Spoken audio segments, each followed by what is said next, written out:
plenty of activity in the AUH garage with the 121 Vantage just coming out and the 122 being serviced right in front. Well, we had a braking problem earlier on, but we've managed to overcome that. The guys made a really quick pad change on there.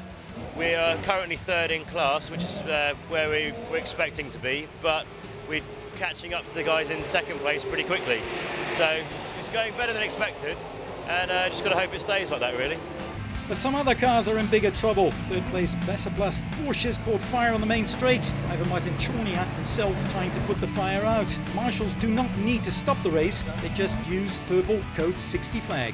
And when that car caught fire earlier on, I was right behind it, and I was for a whole lap beforehand, and the smoke was coming off it, and I just couldn't see anything. There was one corner, I just went into it completely blind. I couldn't see anything, but it was quite entertaining watching the flames getting bigger and bigger and bigger. Code 60 means that everybody needs to drive 60 kilometers an hour. Race control can check easily the lap times. We have instant safety, so if something happens, we pull out the purple flag and everybody's safe. The explanation of Code 60 you just heard was by Ivo Breukers, co-organizer of this event and himself an experienced 24-hour racer. This time of night there are slightly more pit stops than usual, mainly because the brakes are past their best. It's going rather well at the moment. I mean, I don't want to speak too soon because there's still a long way to go, but at the moment our cars are P1 and P4 in class. One of them's just had a brake pad change. The car leading at the moment will soon also have a brake pad change, so things could change, but I think we're well placed to have a good result. We're fourth. I just saw the first one who had a problem, so for us, actually, we're in a good situation. I'm quite happy of the race, and I hope the best for the end. And as the atmosphere behind the AUH pit box is pleasantly relaxed, outside there's been a big crash. NASCAR legend Michael Waltrip in his AF Course Ferrari has T-boned the spinning Zengo Motorsports Seat Leon. Waltrip is unscathed. The Zengo driver escapes with a broken collarbone. Both cars are out.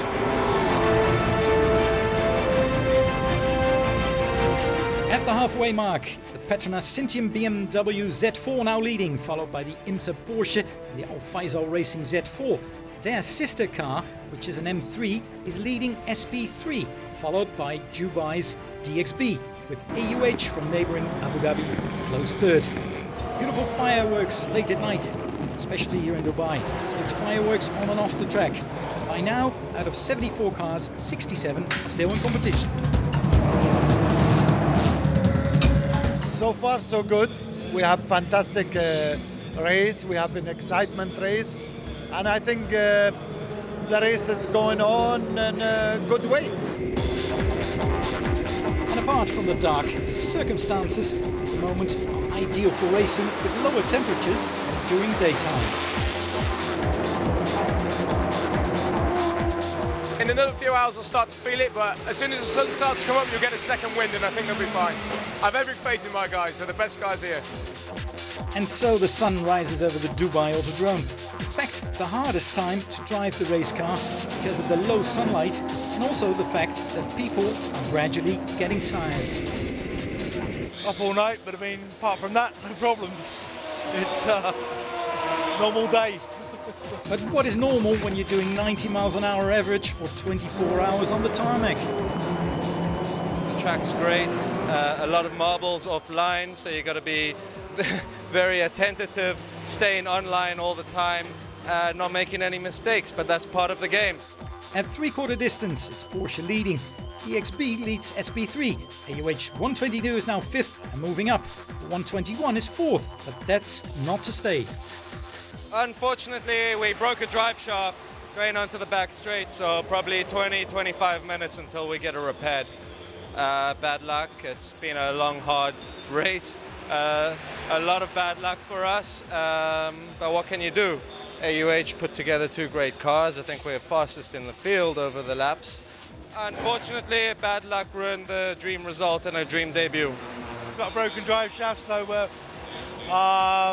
know, difficult for that car now, but the number 2 car we've got still running, it's in second place, so it's going to be interesting the last 3 or 4 hours.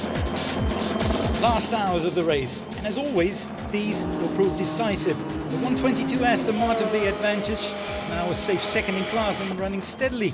Last year's class winners DXB, the local Dubai team, lead comfortably until they encounter mechanical problems with just 1 hour left to race.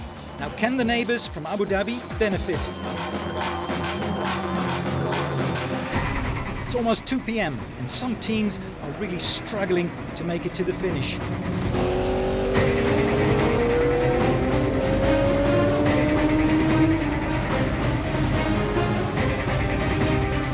2 p.m. exactly as Said Kalfan waves the checkered flag for the IMSA Performance Porsche.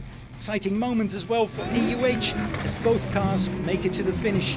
Despite the broken drive shaft, the 121 finishes 6th in class. The 122 scores a well-deserved win. Final result after 24 hours, IMSA Performance Mahmoud 1 beats the BMWs, Japanese Petronas Cintium team and Saudi Al Faisal Racing. Rest of the top 10 are all Porsches. AUH 122 has started 31st overall, was finished 16th. Privateer team AUH has not only won its class, but has beaten the factory-run BMW of Al Faisal Racing as well.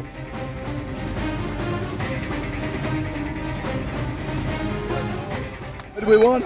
I'm very happy for the team. They did a great job, and driving it, you're really a little part of the whole setup.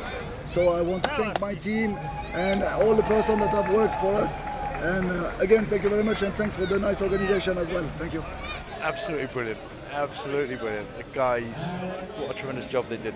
Thought we were up one time, we were up, we've been down. Great, 24 hours, absolutely brilliant. 2010 and Humaid Masaood, Alex Kapadia, Eric Schull and Michael Prophet make it to the top step of the rostrum. But what about next year? We'll be back. We're like, no, we'll definitely be back. Absolutely.